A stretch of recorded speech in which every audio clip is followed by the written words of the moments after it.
বর্তমানে বিশ্বের সামরিক ব্যয়ে ভারতের অবস্থান পঞ্চম। দেশটির বার্ষিক প্রতিরক্ষা বাজেট $92 বিলিয়নেরও বেশি। বিপরীতে চিরপ্রতিদ্বন্দ্বী পাকিস্তানের সামরিক ব্যয় ভারতের তুলনায় প্রায় 8 গুণ কম। তবে বিস্ময়কর বিষয় হলো, এত বড় বাজেট বৈষম্য থাকা সত্ত্বেও আধুনিক যুদ্ধ প্রযুক্তির যুগে পাকিস্তানের কাছে পিছিয়ে গেছে ভারত।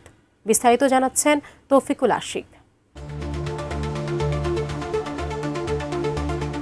উপমহাদেশের দুই পারমাণবিক শক্তিধর প্রতিবেশী ভারত ও পাকিস্তান।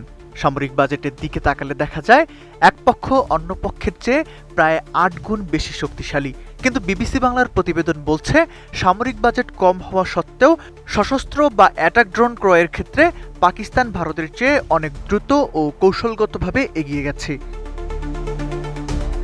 গত কয়েক বছরে পাকিস্তান আন্তর্জাতিক বাজার থেকে অন্তত 35টি আধুনিক সশস্ত্র ড্রোন নিজেদের বহরে যুক্ত করেছে। এর মধ্যে রয়েছে তুরস্কের তৈরি 3টি আকিনজি সিস্টেম, 9টি বিখ্যাত বায়রাক্তার TB2 ড্রোন এবং চীন থেকে আনা 23টি উইং-লুং 2 সিস্টেম। অথচ এর বিপরীতে ভারত তাদের সবচেয়ে বড় $350 কোটি মার্কিন MQ-9 হেল ড্রোন চুক্তির সরবরাহের জন্য এখনও অপেক্ষা করছে, যা 2029 নাগাদ আসার সম্ভাবনা রয়েছে। উন্নত মানের কাঁচামাল আরআইএল অ্যাঙ্গেল এন্ড চ্যানেল। এখন কাঠের দিন শেষ, আরআইএল এর বাংলাদেশ। শুধু আমদানিতেই নয়, দেশীয় প্রযুক্তিতেও পাকিস্তান চমক দেখাচ্ছে। তাদের তৈরি শাহপার 3 ড্রোনটি একটানা 30 ঘন্টা আকাশে উড়ে নিখুঁত হামলার সক্ষমতা রাখে। এছাড়া 2015 সাল থেকেই বাররাক এবং উকাব ড্রোনের মাধ্যমে তারা নিজস্ব লজিস্টিক্স কাঠামো তৈরি করে ফেলেছে। পাকিস্তানের নিরাপত্তা বিশ্লেষক সৈয়দ মোহাম্মদ আলী বিবিসিকে জানিয়েছেন, পাকিস্তান ড্রোন যুদ্ধকে তাদের মূল আভিযানিক পরিকল্পনা ও প্রশিক্ষণের অবিচ্ছেদ্য অংশ করে তুলেছে।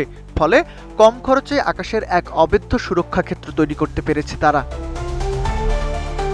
বিবিসি বাংলার দিল্লি ও ইসলামাবাদ প্রতিনিধির যৌথ বিশ্লেষণ বলছে, ভারত ড্রোনের বাজারে এখনও মূলত আমদানির উপর এবং বিশেষ করে ইসরায়েলি প্রযুক্তির উপর নির্ভরশীল।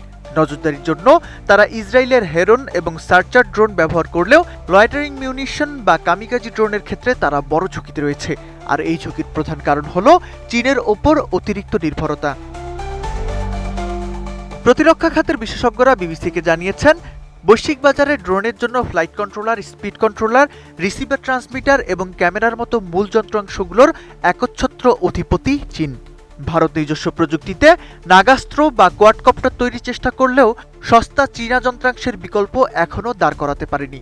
ফলে ডেটা নিরাপত্তা এবং সরবরাহ শৃঙ্খল বিঘ্নিত হওয়ার এক বড় ঝুঁকিতে রয়েছে নয়াদিল্লি। ভারতের সীমান্তরক্ষী বাহিনী BSF এর ডাটা অনুযায়ী সীমান্তে ড্রোনের আনাগোনা ভারতের জন্য এক বিশাল মাথাব্যথার কারণ হয়ে দাঁড়িয়েছে। কিন্তু শত্রুর ছোড়া একটি সস্তা ড্রোন ধ্বংস করতে ভারত যখন কোটি টাকার আকাশ প্রতিরক্ষা ক্ষেপণাস্ত্র ব্যবহার করছে, তখন যুদ্ধের অর্থনৈতিক সমীকরণ বদলে যাচ্ছে। Taufiqul Ashik, ATN news.